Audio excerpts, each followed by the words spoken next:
Hi, I'm Brian E. Denton, author of the book A Year of War and Peace and the poetry collection Inspiration. Welcome to my channel. This video is part of a series I'm doing on Dante's Divine Comedy, wherein I'm reading through the entire Divine Comedy, all three books, Inferno, Purgatorio, and Paradiso, at a rate of 3 cantos or chapters per week. I'm doing this as my own independent contribution to Baylor University's 100 Days of Dante Project. If you haven't heard of the 100 Days of Dante Project, please do click through on the link I provide down in the show notes to that project. It's absolutely fantastic. If you're interested in Dante at all, I'm sure you'll be able to get something out of it. Highly recommended. For any new viewers, I'd like to say, first of all, welcome, and I would ask that you please consider liking this video and subscribing to the channel. I'm trying to get up to 250 subscribers by the end of November. At the time of recording this video, I'm at 220, so there's 30 more to go, and just over half a month. I'm sure we can get there, especially with your help. So thanks in advance for that. Also for new viewers, just know that I organize these videos in a certain way. You have first this introduction, which I'm conducting right now. This will be followed by a synopsis, where I'll cover the major plot points and the action of the canto under discussion. After that, there will be a characters and themes section. There I will discuss, you guessed it, the characters and the themes. And after that, I follow things up with a takeaway section. And in the takeaway, what I do is I offer my own personal thoughts on the canto, specifically how we can use the canto to live better lives ourselves. Then I wrap things up with an outro. And after that, you just go wherever the YouTube algorithm takes you. Hopefully to another one of my videos, which you will also like. With all that said, let's get right into it then. Today's canto is Inferno, Canto 32.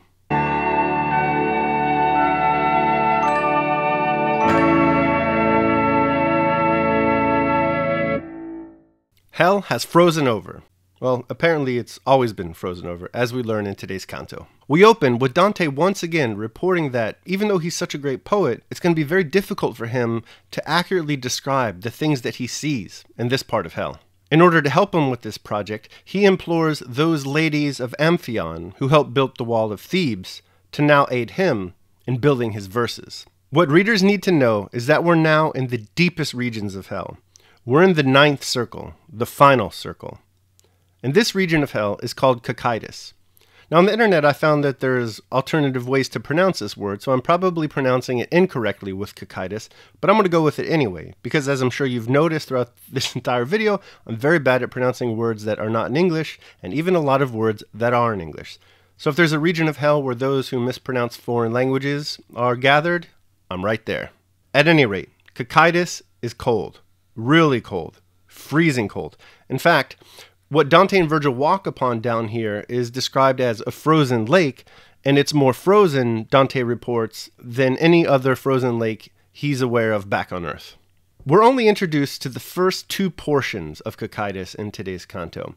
The first portion is called Cana, and this is where those are punished who have committed the sin of treachery against their kindred. Here, in Cana, Dante and Virgil encounter sinners who are buried in a frozen lake. That's their punishment. They appear like frogs whose snouts are peeping up over the water. As we'll see in the characters and themes section next, it's unclear exactly how deep these sinners are buried in the frozen lake. Nevertheless, the sinners down here in Cana, the region of Cocytus where we are, they're all pretty much punished in the same fashion. They share a bunch of traits. Those traits are this. Number 1, their teeth are all chattering from the freezing cold. Number 2, their heads tend to be tilted downwards. And number 3, they're crying. They're crying relentlessly over the horrible punishment that they're suffering. And in fact, in one interesting stanza, 2 of the sinners who are very close to each other, as they look at Dante and the tears fall from their face, they become frozen together, sealed together, because the tears have done this to them. The tears have frozen them together. It's quite a cool image. I like it a lot. Shortly after witnessing this, Dante and Virgil move on to the second region of Cocytus, Antenora. And in Antenora, this is where those people are punished who committed the sin of treachery against country. The sinners here are buried deeper in the lake than the sinners of Cana. And here, Dante kicks one of the sinners in the head. And it's unclear in the text whether or not Dante does this kicking intentionally or not, but it's my opinion that he does do it intentionally, so I'm going to go with it. And we don't know who this sinner is initially. We learn later in this canto that his name is Bocca. That's another name that I could be mispronouncing, and again I apologize, but we're going to go with it. Bocca. because he actually kicks him in the bocca. And we learned that Dante is very, very upset with this guy, very angry. We've never seen him this upset with any of the other sinners in the entire time we spent with him in the Inferno. In fact, he's so upset that he asked Virgil if they could stop for a moment to resolve a doubt that he has about this sinner. And by resolve a doubt, what he means is that he's going to harass this guy. He's going to kick him. He's going to grab him by the scruff of his neck. He's going to insult him. He's going to threaten to pull all of his hair out unless he learns this guy's name. Naturally, this upsets the guy and he starts to wail. And then the other sinners around, who are already bothered enough by suffering this horrible punishment in the freezing lake of XXXII, they start wailing and they call out his name, Bocca. And this satisfies Dante, who lets Bocca go. But Bocca, however, he's not satisfied. He doesn't want his name to be known. So then he in turn reveals the names of all the other sinners who just revealed his name. Dante, he just moves along, and he notes that there's these two heads down there in the frozen lake of XXXII, and one of them is actually gnawing, biting into the head that he's buried with. Dante asks why this guy is eating his friend, and that's where we end the canto.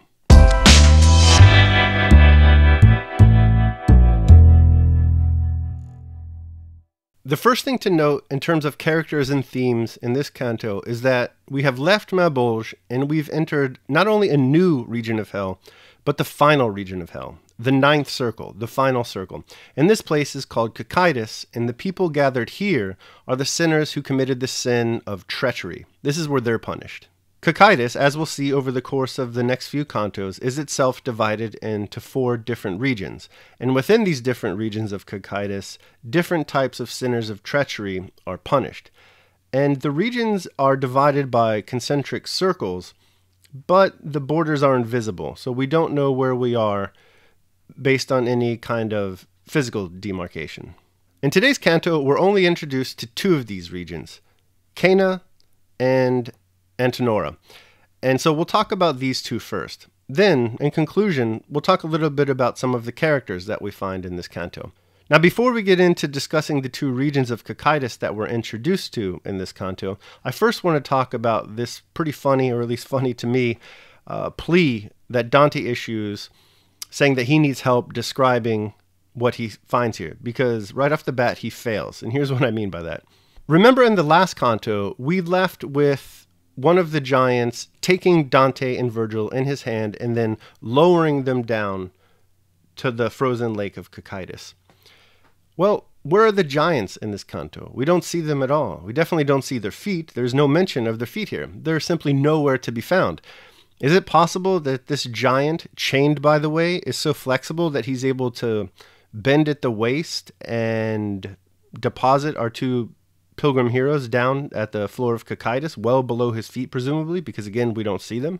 Hollander, in his commentary, informs us that commentators on this canto, as far back as the 19th century, have introduced a ledge into this part of hell where the giants are standing upon. But this ledge does not appear in Dante at all. It's been introduced. And this is how the giants are able to lower Dante and Virgil down to XXXIII's floor. Anyway, minor flaw. I think we can all forgive Dante for this oversight, especially because he has warned us at the beginning of the canto that he's simply not going to be able to describe everything accurately anyway. Let's move on then. Okay, so this first portion of XXXII, as we've said, is called Cana, and it takes its name from the biblical character of Cain, who slew his own brother. And so that's why the people gathered in this region of hell are those who committed treachery against their kindred. There are a few things that I'd like to talk about in terms of Cana. The first is to talk about the contrapasso. The contrapasso is that the sinners here are buried in the frozen lake. It's unclear, though, how deeply these sinners are buried in the frozen lake of XXXII. We're going to get to that in a moment. All we can tell for certain now is that they're not buried deep enough so it precludes them from moving their heads about. Remember from the synopsis that they're able to bend their heads downward, right, to kind of shield their tears from the freezing gales of wind that are blowing everywhere in XXXII. So how deeply are they buried? Well, this is a question to discuss in the comments, so let me know what you think. All we're told is that they're buried up to the point where shame first appears. Where shame first appears. In the commentaries, there's a debate as to what exactly Dante means by this, where shame first appears. First, it could mean that the sinners are buried up to their private parts. This, after all, is where shame first appeared in the biblical story of Adam and Eve. Remember that they're walking about freely, nakedly, and without shame up until the point where they sample the fruits of the tree of knowledge of good and evil. Once they do this, they start to cover their private parts. This is the first shame, where shame first appears. Another theory is that the sinners down here in this region of Cocytus are buried up to their neck, because this is the region of the body where shame in the form of a blush will first appear. What do you think? I'm inclined to go with the idea that the people in Cana are buried up to their private parts, because this is more in keeping with the themes of the book of Genesis. I go through my own life, though, with the expectation that I'm wrong about 80% of the time, so I'm probably wrong here. What's your thinking? Why am I wrong? Our next region of Cocytus is Antenora. And this region of Cocytus is named after the character Antenor, who is the Trojan who betrayed his city, Troy, to the Greeks. This, then, is where those who committed the sin of treachery against country are punished. It's very interesting to note, right, that Dante places the sinners of treachery to country below sinners of treachery to kindred. After all, it seems pretty bad, supremely bad even, that one would engage in treacherous behavior against a family member. But once again, we see that Dante is more concerned with social sins than individual sins. Note also that the sinners here in Antenor are definitely buried up at least to their necks. So this sin is much, much more heinous than the sins of treachery against kindred. This point is emphasized with his interaction with this character Bocca. I mean, really, we haven't seen Dante this upset with a character before. He grabs Bocca by the scruff of his neck and he threatens to beat him quite severely. Bocca, by the way, is yet another historical figure.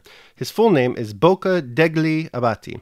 He was a member of the Florentine Guelph party, and he was actually part of the army, and his sin of treachery against country was that he cut off the arm of the Guelph standard bearer while they were in battle, and this threw the Guelph army into disarray, which led them to retreat, and which led, inevitably, to the Ghibelline victory in that battle. So this was his treachery against country. Now, since we're talking about characters in this canto, did anyone notice that for the first time in the entire poem, Virgil has no speaking role? Did you notice that?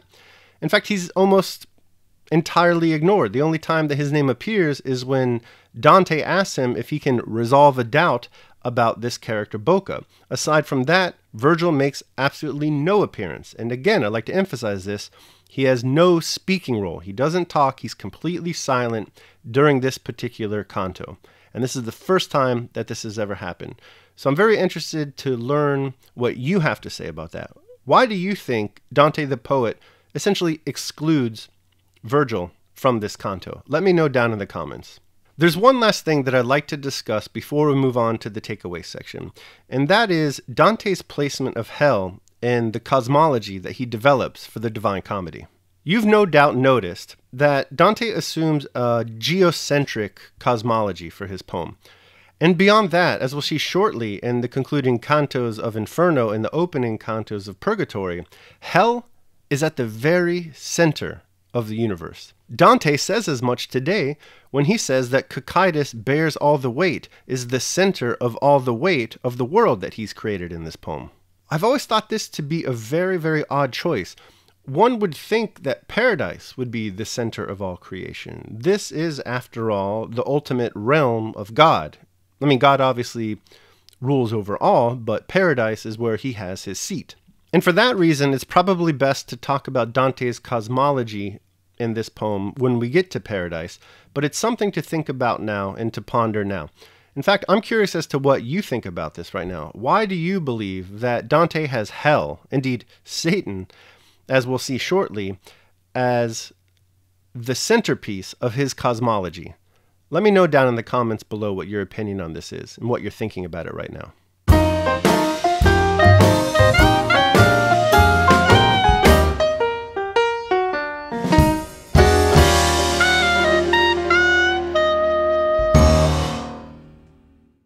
Here's why I believe Dante centers evil at the heart of creation. I believe he's attempting to symbolize the post-lapsarian truth of original sin and broken humanity. So if we are to map Dante's cosmology onto the human body, we would find that the center, here Cocytus, would be located in the guts, the center of the human body. Guts, as you know, is what we associate with our instincts. Our human instincts are often sinful. Lust, gluttony, these things all originate down in the guts. Basically, our animal instincts are what lead us to sin, as Dante has indeed shown throughout this entire poem. Remember that he started out with the sins of incontinence, which are sins where the passions overwhelm our God-given faculties of reason and lead us into sin. Instinct and passion, this is what comes from the guts. So Dante places a great emphasis on reason. Reason is the gift that separates us from the other members of the animal kingdom, according to Dante. That is why the sins of the city of Dis are so bad and so evil.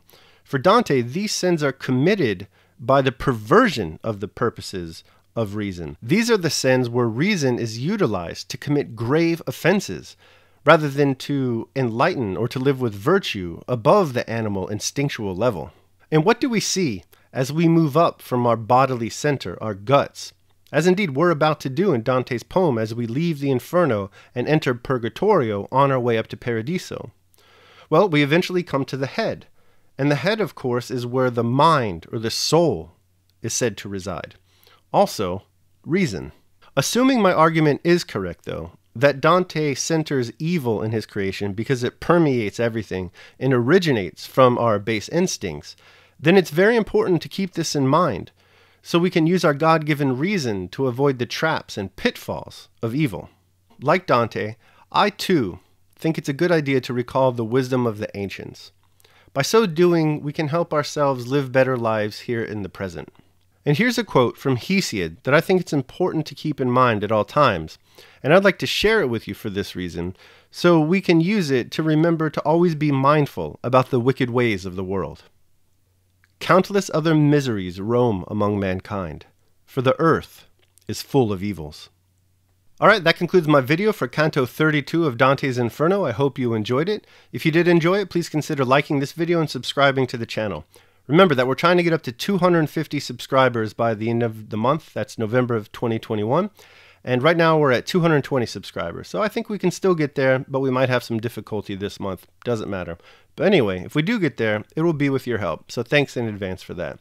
But more importantly than getting likes for the video or subscriptions to the channel is getting a conversation going down in the comments below. So let me know what your opinion is on this canto or the poem in general. I'm very interested to learn what you have to say. If you'd like to contact me other than just leaving a comment down below, please do so on Twitter at Brian E. Denton. Other than that, know that we're going to be publishing these videos every Monday, Wednesday, and Friday, all the way up until we get to Paradise. So the next video then will be released on Monday. Until then, take care of yourselves and others.